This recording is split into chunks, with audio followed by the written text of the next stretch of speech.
Oke, sudah terlihat layarnya? Sudah, Pak. Oke, baik. Assalamualaikum warahmatullahi wabarakatuh. Selamat siang, ya adik-adik mahasiswa semua dalam acara sosialisasi program Pertukaran Mahasiswa Merdeka tahun 2022. Ya, sering disebut sebagai PMM 2. Ya, PMM 1 sudah dilaksanakan pada 2021. Ya, jumlah total mahasiswa yang keluar dari TLU itu 20 orang dan mahasiswa perguruan tinggi dari luar yang kuliah di TLU pun 20 orang, ya. Jadi kebetulan jumlahnya sama itu di 2021. Nah, di Pertukaran Mahasiswa Merdeka 2022 atau PMM 2 ini ya, ini memberikan kesempatan lagi ya buat adik-adik mahasiswa semua ya untuk mengikuti program di Kemdikbudristekdikti. Nah, ini. Jadi PMM 2 itu apa? Pertukaran mahasiswa merdeka itu identik dengan kebudayaan, identik dengan kebinekaan, identik dengan kalau kita dari zaman SD itu suka membahas terkait wawasan Nusantara ya atau budaya Nusantara. Nah, PMM 2 pun seperti itu ya. Jadi baik PMM 1 maupun PMM 2. Sehingga di dalam PMM 2 ini ya dilakukan pertukaran mahasiswa antar pulau ya, antar klaster, klaster antar pulau. Jadi kalau misal ada adik-adik mahasiswa gitu ya, domisili atau rumahnya di Medan, Pulau Sumatera ya, kuliah di TLU. Nah, sehingga adik-adik mahasiswa semua punya kesempatan nih untuk ikut kuliah di pulau lain, yaitu Pulau Kalimantan, Sulawesi, Papua Maluku, ya, dan Bali, Nusa Tenggara. Jadi Nusa Tenggara Timur, Nusa Tenggara Barat. Jadi perpindahan klaster antar pulau. Lalu selama mengikuti pertukaran mahasiswa ini diberikan pengakuan kredit hingga 20 SKS. Ya, karena ya ini memang kuliah seperti biasa. Jadi pertukaran mahasiswa mengambil mata kuliah hanya di perguruan tinggi luar. Ya, seperti itu. Dan pertukarannya pun tidak mesti dari PTS ke PTS, ya. Bahkan bisa lintas dari PTN ke PTS, PTS ke PTN. Ya. Kemarin di tahun 2021 kemarin dari TLU pun ada ya yang kuliah di Universitas Hasanuddin, ya Universitas Negeri Makassar, Universitas Negeri Makassar ada. Bahkan yang dari luar pun Universitas Muhammadiyah Sorong, misalnya dari Papua kuliah di TLU ada. Seperti itu. Nah, intinya bahwa di dalam PMMN 2 ini merupakan mengeksplorasi keragaman ya melalui modul Nusantara. Jadi di antara kredit 20 SKS ya, ada 4 SKS untuk berkegiatan dalam modul Nusantara. Apa itu modul Nusantara? Ya, nanti di penjelasan selanjutnya. Terkait klaster itu sendiri. Ya, terkait klaster.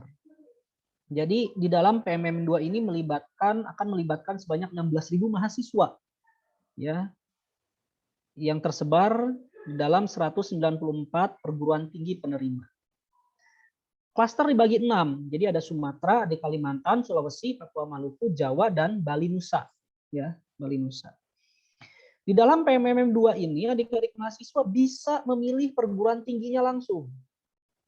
Ya, beda dengan PMM 1. Di PMM 2 ini bahkan bisa memilih perguruan tingginya langsung. Tapi yang di luar domisili dan asal universitas tadi ya. Jadi misal domisilinya di Medan, kuliah di TLU, berarti Sumatera Jawa udah ya. Berarti adik-adik mahasiswa hanya dapat memilih perguruan tinggi di 4 pulau yang lain. Kalimantan, Sulawesi, Papua Maluku, dan Bali Nusa. Ya, seperti itu. Lalu kegiatan modul Nusantara itu diberikan 4 SKS. Ya, memang kegiatannya apa saja sih modul Nusantara ini? Ya. Nah, ini kegiatannya. Ada 4 kegiatan utama di dalam modul Nusantara. Ada kegiatan kebinekaan, ada kegiatan inspirasi, ada kegiatan refleksi, dan ada kegiatan kontribusi sosial. Ya, kok sampai 4 SKS? Bagaimana gitu ya kegiatannya? Jadi dalam kebinekaan 14 kali program, 14 kali kegiatan ini nanti adik-adik mahasiswa akan melakukan kegiatan yang sifatnya memperkaya atau memperluas pengetahuan kebinekaan.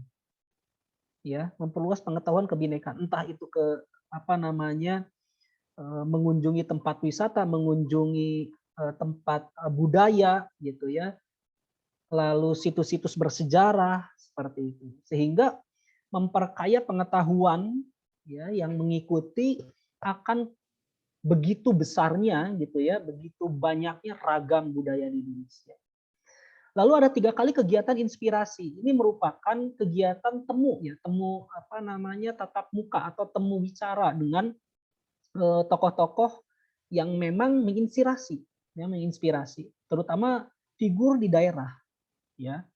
Bisa jadi nanti ketemu dengan Pak Gubernurnya, bisa jadi nanti ketemu dengan Pak Wali Kotanya, Pak Bupatinya, seperti itu ya. Atau mungkin dengan artis-artis yang memang asal dari sana, gitu ya, artis lokal, artis provinsi, seperti itu. Lalu ada 7 kali program refleksi. Nah ini program refleksi ini seperti apa ya program apa namanya kegiatan untuk saling apa saling cerita, saling ngobrol, semua peserta kegiatan, semua peserta PMM ya, saling ngobrol, saling cerita pengalamannya selama mengikuti PMM. Jadi misal 2 minggu mengikuti modul Nusantara, apa sih kesannya, apa sih ceritanya. Nah itu seperti itu ya, itu kegiatan refleksi. Dan juga ada 1 kali kontribusi sosial. Ini seperti pengabdian kepada masyarakat ya. Jadi nanti peserta PMM akan diberikan kesempatan untuk melakukan kegiatan yang berkontribusi secara sosial di daerah perguruan tinggi penerima. Ya, seperti bakti sosial, ya, menjadi relawan rumah sakit, membuat kelas inspirasi di sekolah dan sebagainya. Nanti ditentukan dan dikondisikan sesuai dengan perguruan tinggi penerima. Sehingga total kegiatan di dalam modul Nusantara ini sebanyak 25 dalam 1 semester. Ya, dengan sedemikian padatnya, maka beban SKS di modul Nusantara ini diberikan sebanyak 4 SKS. Ya, ini adalah inti. Ya, jadi modul Nusantara ini, ya kegiatan modul Nusantara ini adalah inti dari program pertukaran mahasiswa merdeka. Ya, seperti itu. Lalu untuk pengambilan SKS, nah ini untuk pengambilan SKS pada PMM 2. Di antara 20 SKS itu bisa ditempuh dengan dua pilihan, ya, 2 cara. Jadi cara yang pertama, keseluruhan 20 SKS-nya diambil di PT penerima. Ya. Misal dari mahasiswa mengambil Universitas Negeri Makassar. Berarti 20 SKS-nya diambil di Universitas Negeri Makassar. Ya. Di antara 20 SKS, 4 SKS-nya adalah modul Nusantara. Sehingga untuk perkuliahannya itu sebanyak 16 SKS. Ya, seperti itu. Atau cara yang kedua, mengambil paling sedikit 14 SKS di PT penerima dan 6 SKS di PT pengirim. Jadi adik-adik mahasiswa bisa juga nih hanya mengambil 14 SKS. Misal yang tadi ya, yang dari Medan kuliah di TELU mengambil Universitas Negeri Makassar misal. Jadi di Universitas Negeri Makassarnya hanya mengambil 14 SKS. Di mana 14 SKS ini 4 SKS-nya modul Nusantara, 10 SKS-nya kuliah. Ya. Lalu sisanya 6 SKS itu kuliah di TELU tetap. Tapi dilakukan secara full daring. Karena apa? Karena concern di dalam PMM 2 ini dilakukan secara luring di perguruan tinggi penerima. Jadi kalau mengambil cara yang kedua, di TELU-nya harus kuliah online. Ya, seperti itu. Oke, selanjutnya apa sih manfaat mengikuti PMM 2? Ya, ada mendapat pengalaman baru terkait nilai-nilai keberagaman, suku, agama, gitu ya, kepercayaan, kebudayaan dan bahasa, ya. Ada 192 bahasa kalau nggak salah di Indonesia. Lalu mendapat kesempatan merefleksikan nilai kebangsaan dan kebinekaan, ya. Jadi kan mengalami langsung di suatu daerah yang belum pernah kita ke sana. Kita mengalami langsung. Kita memiliki pengetahuan, oh, kita memiliki sudut pandang yang lain. Ah, ternyata begini. Ternyata di sini begini. Ya. Sehingga dengan mengalami langsung ya, sense-nya kan akan berbeda. Ya. Lalu adik-adik mahasiswa juga akan mendapatkan kesempatan mengambil atau mengikuti mata kuliah di luar program studi. Ya. Lalu selain itu memperluas dan memperdalam, memperkaya pengetahuan akademiknya. Jadi bisa memperdalam, bisa memperluas. Ya, ada dua. Selain itu manfaat yang lain adalah ini yang bersifat keuangan gitu ya. Tapi ini memang kenapa dituliskan syarat dan ketentuan berlaku ya karena di dalam program PMMM 2 ini ya adik-adik mahasiswa harus memang komitmen untuk mengikuti PMMM 2 sampai selesai. Komit gitu ya, komitmen. Jadi tidak setiap kegiatan yang memang diikuti kan kalau sudah terdaftar diterima sebagai peserta PMMM 2 nanti akan berangkat kan ke pulau ya, ke pulau yang berbeda yang belum pernah kita ke sana mungkin. Ya, makanya butuh komitmennya di sini gitu ya. Seperti itu. Lalu apa aja sih syaratnya ya mengikuti PMMM 2? Mahasiswa aktif semester 1, 4, dan 6. Nah, ini kalau misalnya ada yang ditanyakan, Pak, tadi di depan PMMM 2 boleh 3, 5, 7 gitu ya. Artinya berarti kan semester 2, 4, 6 yang sedang berjalan gitu ya. Nah, di Universitas Telkom sendiri di TELU itu memiliki aturannya sendiri seperti itu. Jadi, yang dapat mengikuti program PMM 2 ini ya sesuai dengan panduan MBKM Universitas adalah mahasiswa di atas semester atau sedang berjalan semester 5. Sehingga yang berhak mendaftar ya, yang memiliki hak untuk mendaftar adalah yang sedang sekarang menempuh semester 4 dan 6. Karena nanti kegiatannya semester ganjil, semester 5 atau 7. Ya, seperti itu.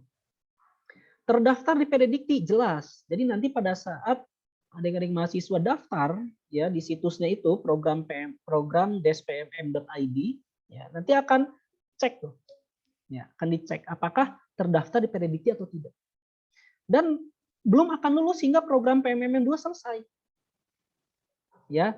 Jadi kita kan pada saat kuliah mengikuti jadwal perkuliahan perguruan tinggi penerima ya akan berbeda dengan jadwal perkuliahan di TELI.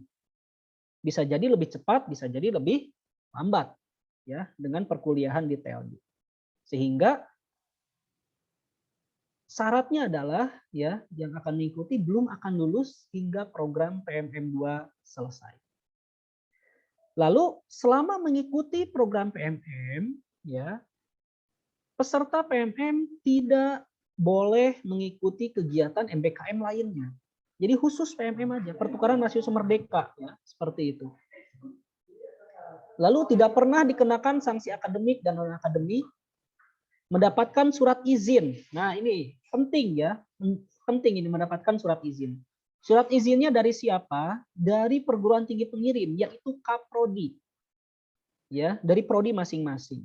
Ingat, apapun programnya di program MBKM, adik-adik mahasiswa tetap harus berkonsultasi dengan dosen wali, berkoordinasi dengan Kaprodi.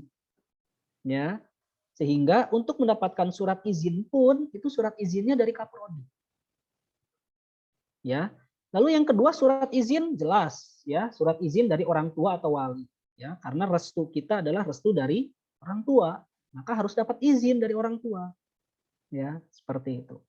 Lalu IPK minimal 2,75 pada saat periode pendaftaran PMM 2. Dan juga peserta PMM ya PMM 2 nanti harus membuat rekening di BRI atau BSI atas nama yang bersangkutan, jangan atas nama orang lain, ya. Jadi rekeningnya harus BRI atau BSI, tidak bisa bank yang lain. Lalu diutamakan memiliki asuransi kesehatan BPJS atau KIS, ya, dan telah menerima minimal 2 kali dosis vaksin COVID-19 dan terakhir bersedia menaati seluruh ketentuan PMM2 dan menerima konsekuensi atas pelanggaran terhadap ketentuan PMM2. Tadi ya, komitmen sudah terdaftar, sudah diterima ya di perguruan tinggi penerima, maka harus mengikuti program PMM2 sampai selesai. Ya, seperti itu. Alur pendaftarannya bagaimana? Nah, ini adik-adik mahasiswa bisa ya mengakses ini program despmm.id ya. Lalu membuat akun di sana sebagai mahasiswa, lalu melengkapi data mahasiswa, lalu mengunggah seluruh dokumen persyaratan ya, dan kemudian memilih perguruan tinggi penerima. Enaknya begitu ya, sekarang itu bisa memilih perguruan tinggi penerima. Seperti itu. Dan ini dulu-duluan. Kenapa? Karena perguruan tinggi penerima itu ada kuotanya. Ya, seperti Telkom University gitu ya, kuotanya hanya 40. Jadi dulu-duluan nih mahasiswa yang ingin ke TELU gitu ya, ingin kuliah di TELU itu mencapai 40 belum gitu ya. Seperti itu. Nah, nanti setelah daftar akan diseleksi ya by system oleh program oleh tim Pokja program PMM seperti itu. Lalu dokumen-dokumen persyaratan lainnya apa? Ya, dokumen-dokumen persyaratan lainnya adalah KTP, ya, transkrip nilai, ya, lalu surat pernyataan komitmen mahasiswa, SPTJM, bukti kepemilikan akun rekening, ya, akun BPJS, dan bukti atau riwayat telah menerima 2 dosis vaksin. Ya. Lalu, Pak, bagaimana dengan template suratnya? Surat izin ada template-nya nggak sih? Surat pernyataan komitmen ada template-nya nggak sih? Ada. Ya, bisa diunduh di sini. bit.ly ya. Tem syarat MHS PMM 2 TELNI.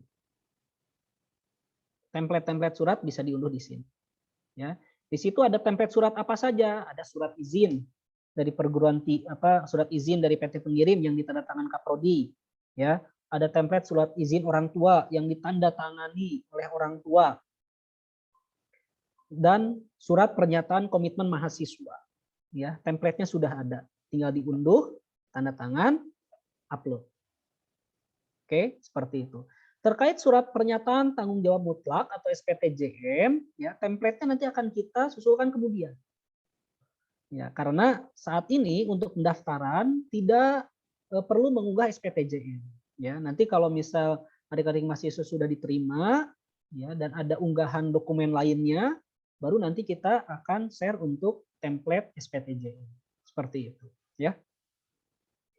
Oke, selanjutnya proses seleksi PMM2 bagaimana? Setelah adik-adik mahasiswa mendaftar sebagai akun mahasiswa, melengkapi data mahasiswa, mengunggah dokumen-dokumen yang dibutuhkan, ya. Nanti tim Pokja, tim program PMM2 itu melakukan verifikasi dan validasi by sistem dan by administratif.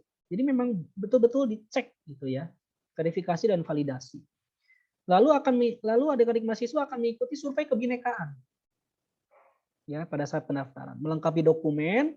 Nah, apabila lolos seleksi yang diumumkan nanti pada bulan Juni gitu ya. Nanti adik-adik mahasiswa ya perlu melakukan beberapa hal lagi yang lainnya. Gitu ya, akan diumumkan kemudian. Dan terakhir keputusan akhir dari tim program PMM2 bersifat mutlak dan tidak dapat diganggu gugat, ya. Lalu proses penerimaan PMM2 nanti di perguruan tinggi penerima. Ya, mengikuti pembekalan sesuai jadwal. Jadi sudah diterima harus mengikuti pembekalan. Berkoordinasi dengan perguruan tinggi pengirim terkait jadwal keberangkatan dan kepulangan. Nanti koordinasi dengan kita di unit BPULPS, ya. Lalu sebelum keberangkatan harus menyiapkan apa saja dokumen-dokumen pencairan dana termin 1, surat pengajuan dana kedatangan kepulangan, ya, surat keterangan dimulainya pembelajaran tatap muka, seperti itu.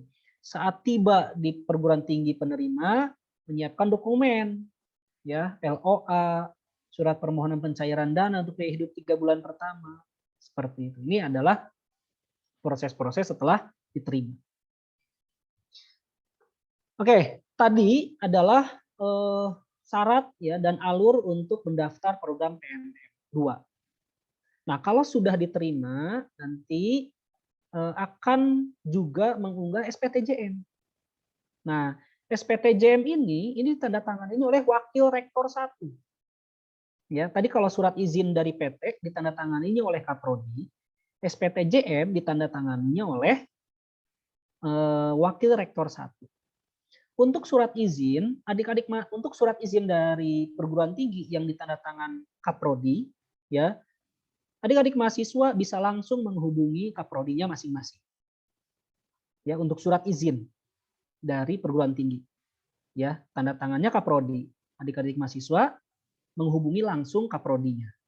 Oke. Tetapi untuk SPTJM ditandatangani oleh Wakil Rektor 1. Ya. Pengajuannya adalah ke kita, BPWLPS. Jadi enggak langsung. Ya. Jadi nanti pengajuan untuk penandatangan SPTJM itu melalui kita, unit BPWLPS. Oke, form pengajuannya nanti akan kita siapkan bagi mahasiswa yang memang sudah diterima gitu ya, atau yang memang harus mengunggah dokumen SPTJM. Oke, seperti itu. Nah, SPTJM ini nanti harus diberikan tanda tangan asli, materai asli, di tanda tangan basah, bukan digital, di scan, tapi bukan scan dari HP. Ya, scan menggunakan alat pindai, alat scanner, disimpan dengan format nama NIM, nama SPTJM PMM2.pdf, maksimal 1 mega, ya.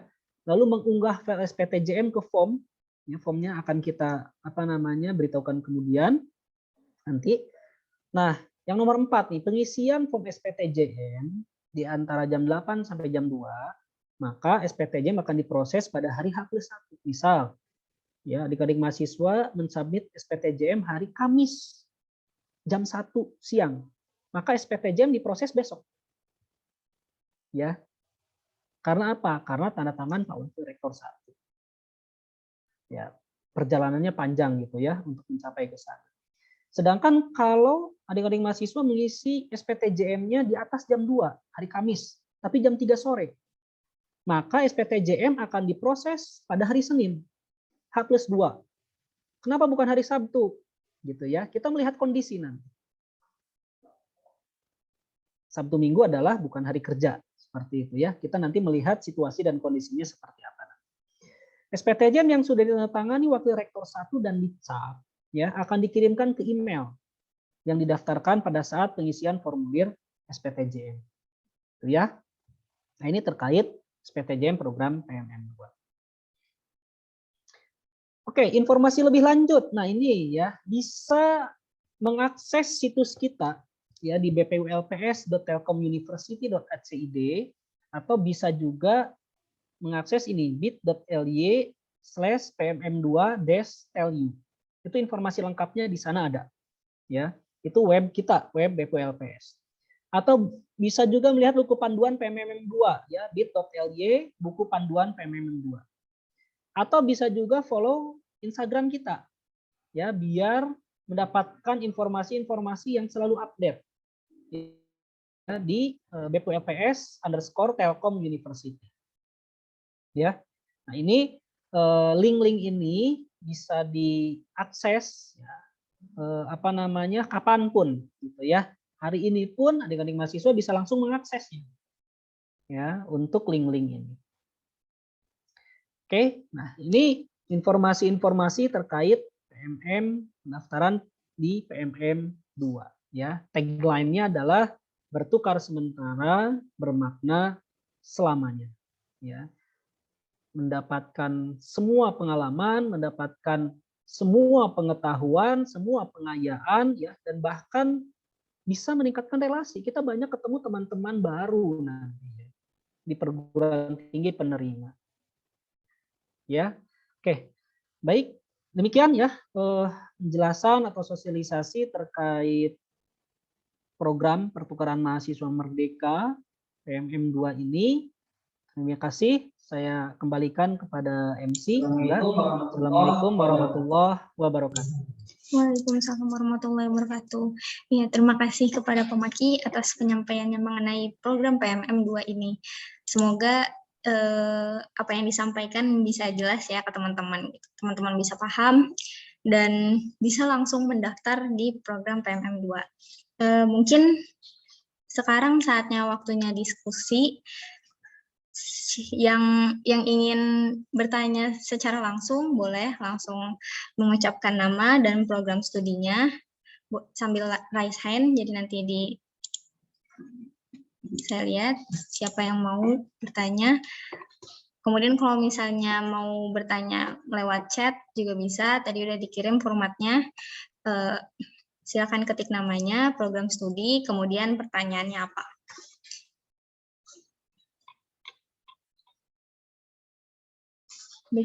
Adakah yang ingin bertanya? Enggak, silahkan. Kalau ada yang mau disampaikan juga, hal yang lain terkait MBKM boleh ya. Bukan hanya misal mau bertanya program MBKM yang lain, misalnya terkait PMM lebih bagus, MBKM yang lain pun nggak ada masalah, ya. Enggak, ada yang mau ditanyakan.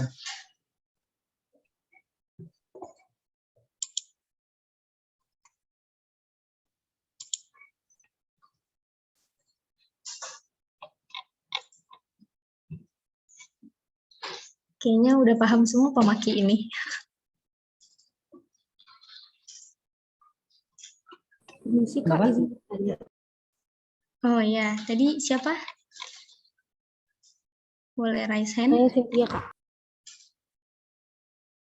Ya, boleh. Mbak Cynthia ya. Enggak. Mengenai konversi SKS itu gimana ya, Kak? Konversi SKS. Oke, dari prodi apa ini? Mbak Cynthia, kalau boleh tahu? Satu sistem informasi.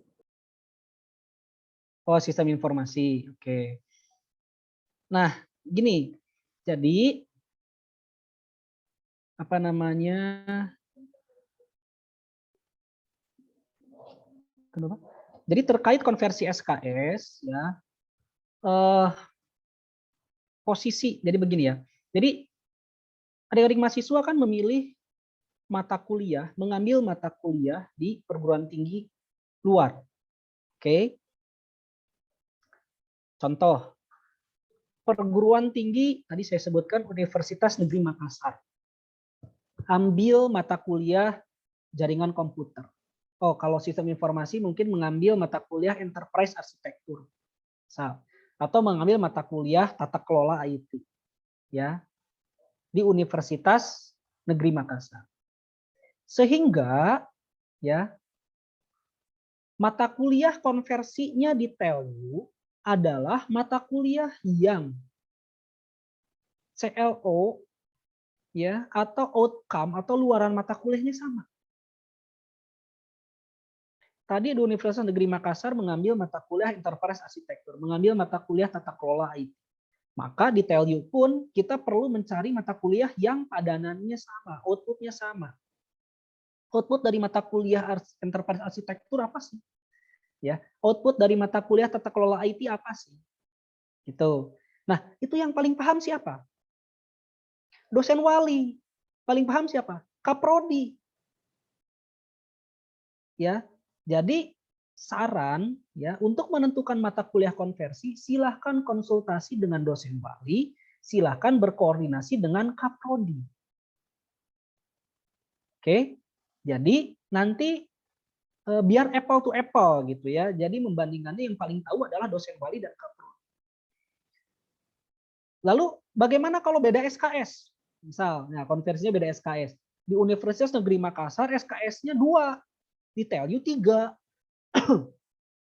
Ya, atau kebalikannya, di Universitas Negeri Makassar SKS-nya 4, di TELU 3.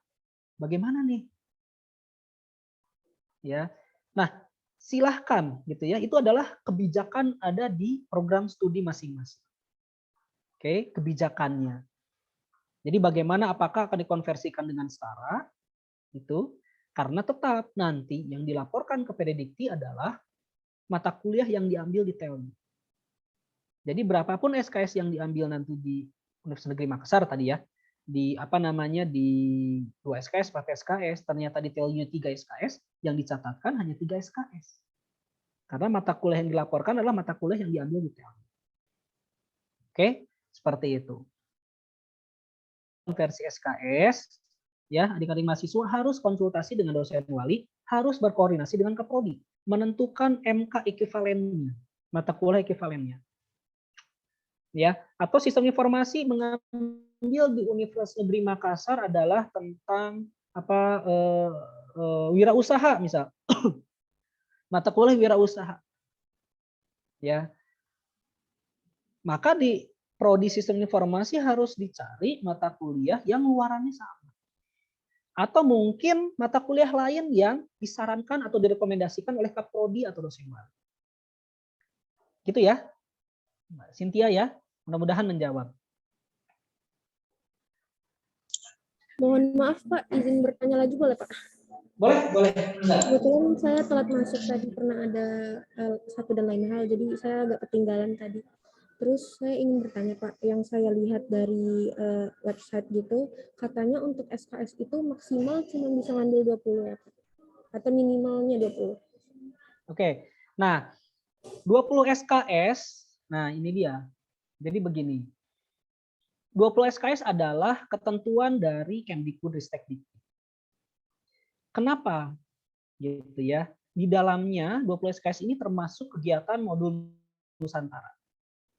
Modul Nusantara 4 SKS. Jadi mengambil mata kuliahnya 16 SKS. Jadi mata kuliah yang perkuliahan yaitu 16 SKS, modul Nusantara 4 SKS, total 20 SKS. Ya. Lalu bagaimana kalau ingin lebih? Boleh apa enggak? Saya ingin ngambil 24 SKS. Karena sayang kalau hanya 20 SKS. Begitu ya, saya pengen lulus cepat misal. Saya ingin ngambil 24 SKS. Silakan ya, koordinasikan dengan Kaprodi.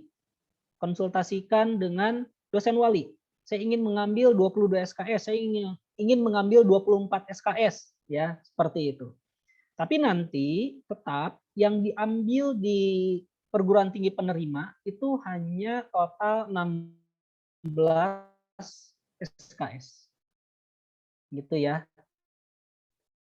4 SKS yang modul Nusantara, 16 SKS-nya adalah perkuliahan di perguruan tinggi penerima.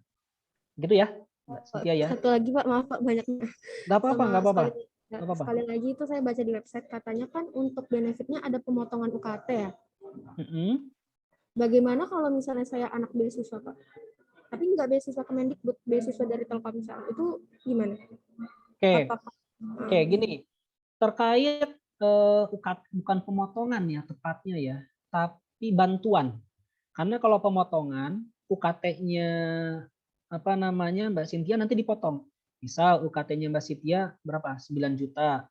Berarti kalau ikutan PMM dipotong berapa UKT itu saya nggak tahu. Misal 2 juta lah ya, taruh ya. Misal ya. Saya takut jadi ini 9 juta. Jadi dipotong 2 juta jadi 7 juta. Enggak gitu ya. Tapi ini bantuan UKT. Jadi bantuan UKT ini ya nanti saya belum tahu masuknya kemana. Kalau PMM 1 dulu bantuan UKT itu masuknya ke rekening TELU.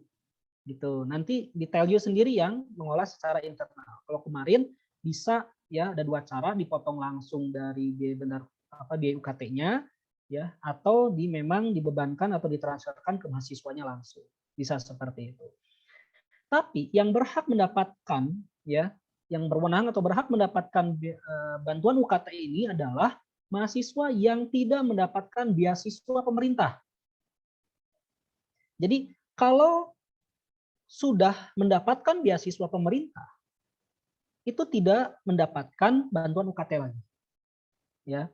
Kecuali kalau beasiswanya bukan beasiswa dari pemerintah. Jadi dari pemerintah itu kan biasanya beasiswa Kemdikbud, lalu BI ya, Bank Indonesia, lalu beasiswa dari LPDP mungkin, atau beasiswa apa gitu ya dari pemerintah, itu nggak boleh. Tapi kalau di luar pemerintah itu nggak ada masalah. Gitu Mbak Cynthia ya. Berarti karena saya beasiswanya dari Telkomsel, itu berarti uang yang bantuan itu bakal dialokasiin ke dana saya, makanya disuruh buat Bank BRI, bukan BRI atau BSI. Gimana dialokasiin ke Untuk saya gitu. biaya dana dari mereka yang Kemendikbud itu dialokasiin untuk saya. Kan seharusnya kalau misalnya dari beasiswa dari Kemendikbud itu berarti biayanya memotong biaya beasiswa itu. Kalau misalnya saya beasiswanya dari Telkom berarti uang yang dana bantuan itu tuh dikasih untuk saya pribadi atau nggak dikasih sama sekali gitu. Si pribadi. Bentar. Saya ulang. Saya agak bingung soal dana ini soalnya. Gimana? Gini, Apa namanya? Ini kan intinya bantuan UKT ya. Jadi bantuan UKT di PMM2 ini diperuntukkan ya untuk peserta PMM2. Oke, untuk peserta PMM2. Lalu peserta PMM2 yang bagaimana yang mendapatkan bantuan UKT? Kan tadi banyak ya, ada bantuan kedatangan, bantuan apa gitu ya, akomodasi. Nah, ini khusus bantuan UKT-nya saja ya. Adalah peserta PMM2 yang dalam rentang bulan yang sama sedang tidak mendapatkan beasiswa lain dari pemerintah. Jadi saya malah bertanya balik, apakah Mbak Cynthia sedang nanti ya bulan Juli itu antara bulan Juli sampai Februari, apakah sedang menerima beasiswa dari pemerintah, Mbak Cynthia? Kalau iya, maka Mbak Cynthia tidak dapat bantuan UKT. Kalau Mbak Cynthia sedang tidak menerima beasiswa dari pemerintah di rentang Juli sampai Februari, maka Mbak Cynthia dapat bantuan UKT. Oke? Lalu bantuan UKT ini gimana cara dapatnya? Tadi saya katakan bahwa belum ada penjelasan dari pihak keuangan PMM2 akan ditransferkannya kemana, belum ada. Tapi kalau pengalaman PMM1 ditransferkannya ke rekening perguruan tinggi. Nanti kita yang transfer ke mahasiswa. Tapi untuk PMM2 ini belum ada penjelasan. Jadi gini Pak, Gitu saya ya, kan Mbak Cynthia, ya? pengen ikut program ini, lalu Ya. saya mendapatkan beasiswa di Telkom, beasiswa Ikatan Dinas Telkomsel. Nah, saya dapat beasiswa itu otomatis saya kan nggak bayar UKT sama sekali dari awal masuk sampai sekarang. Nah, Ya. dana bantuan yang pemotongan UKT yang ditransfer ke pihak universitas itu bakal dikasih ke saya dalam bentuk dana untuk saya tinggal di kota yang saya tuju atau gimana gitu? Atau Oh iya, tapi untuk beasiswanya nanti kita akan koordinasi juga dengan Ditmawa ya, Direktorat Kemahasiswaan. Biasanya kita akan berkoordinasi dengan Direktorat Kemahasiswaan gitu ya terkait penerima beasiswa ini gitu. Karena nanti pada saat memberikan SPTB biasanya ya untuk mengajukan pencairan dana itu harus menyatakan bahwa sedang tidak menerima beasiswa pemerintah. Itu ya. Jadi ikuti saja ya prosesnya. Ikuti saja prosesnya apakah nanti dari apa namanya setelah kita koordinasi dengan Ditmawa apakah Ikatan Dinas Telkomsel gitu ya ini merupakan beasiswa termasuk ke dalam beasiswa pemerintah. Ya, pemerintah itu kan bisa pemerintah lembaga kementerian atau BUMN ya seperti itu atau BUMN. Gitu, Mbak Cynthia ya. Jadi kalau ternyata bisa mendapatkan, ya udah nanti ditransferkan ke rekeningnya Mbak Cynthia, misal gitu ya. Kan tadi saya katakan belum ada penjelasan dari PMM2 bagaimana skenario pencairan untuk bantuan-bantuan UKT atau dana-dana yang lain, gitu ya, Mbak Cynthia ya. Terjawab nggak? Terjawab Pak, terima kasih. Ya, ya. Oke, mungkin yang lainnya mangga. Yang lain jika ada yang ingin bertanya lagi, boleh.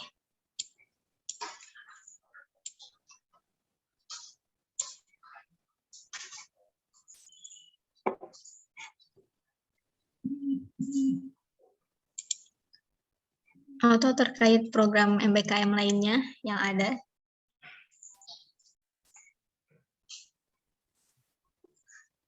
Ya, misal ingin nanya tentang magang, studi independen, kewirausahaan, penelitian, asistensi mengajar, proyek di desa, program MBKM banyak ya, 8. Ini Pak, ada yang boleh. raise hand, Priscilia Angel. Boleh, silakan sebutkan nama lengkap dan jurusannya.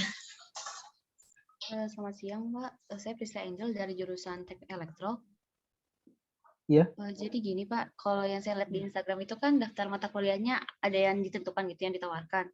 Nah, kalau misalnya mata kuliah yang ditawarkan di situ saya sudah ambil semua, itu bisa tetap ikut program ini atau enggak ya, Pak? Kalau di mata bisa mau milih universitas apa? Bisa pilih universitas yang lain aja. Mbak siapa dipanggilnya? Mbak Priscilia. Iya boleh. Ya. Ngambil di universitas mana? Ternyata mata kuliahnya udah pernah diambil semua. Ya universitas yang lain aja. Yang belum pernah. Yang mata kuliahnya belum pernah Mbak Priscilia ambil. Paham nggak?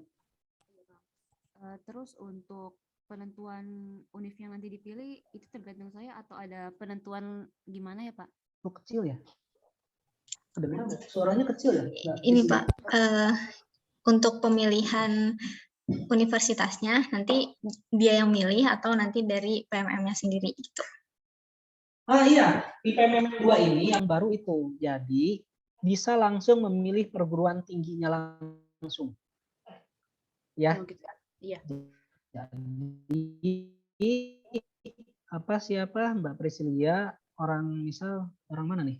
Orang rumahnya di mana Mbak Priscilia? Sekarang sih saya di Pontianak, Pak. Orang Jawa. Di Kalimantan berarti ya. Mungkin domisilinya di Kalimantan, kuliah di TELU. Berarti Mbak Priscilia hanya boleh memilih perguruan tinggi di Pulau Sumatera, Sulawesi, Papua, Maluku, dan Bali Nusa Tenggara. Ya, misal memilih Universitas Andalas di Padang, boleh. Ya, lihat daftar mata kuliahnya. Sudah ada yang pernah diambil belum? Kalau sudah pernah semua, ya ganti universitas kan banyak ya. Misal Universitas Halu Oleo tuh di Kendari gitu ya. Ingin tahu sekalian budaya di sana. Ya, lihat daftar mata kuliahnya, ada yang belum pernah, ambil. Ya. Atau misal ingin di Universitas Syah Kuala Aceh, mangga. Ya, Mbak Priscilia gitu ya. Oke, baik Pak. Terima kasih sudah terjawab. Oke, sama-sama Mbak Priscilia. Ada lagi yang bertanya? Sudah 2:30 juga ya. Mbak Fatimah. Iya. Ya. Oke. Paling sesinya disudahi aja dulu ya Pak. Ya. Oke, ya, terima kasih kepada Pak Maki telah menjawab segala sesuatu pertanyaan dari mahasiswa-mahasiswa. Ya, karena waktunya sudah habis ya. Mungkin jika ada yang ingin bertanya lebih lanjut, bisa menghubungi WhatsApp BPWPS. Nomornya, nah itu sudah ada di kolom chat, dikirimkan. Itu WhatsApp-nya 0812-2292-6663. Atau bisa lewat Instagram BPWPS, BPWPS_Telkom University. Atau untuk info-info lainnya bisa dicek di web BPWPS, yaitu bpwlps.telkomuniversity.ac.id. Dan bisa juga via email, kalau misalnya memang biasa pakai email. Oke, terima kasih kepada teman-teman yang sudah hadir. Semoga dengan adanya acara sosialisasi ini, pertanyaan-pertanyaan mengenai program PMM 2 sudah terjawab ya. Saya selaku MC pada hari ini pamit undur diri. Mohon maaf jika ada kesalahan kata atau penyampaian. Wassalamualaikum warahmatullahi wabarakatuh. Sampai jumpa di kegiatan lainnya. Assalamualaikum warahmatullahi wabarakatuh. Assalamualaikum warahmatullahi wabarakatuh. Terima kasih Kak. Terima kasih Kak. Sama-sama.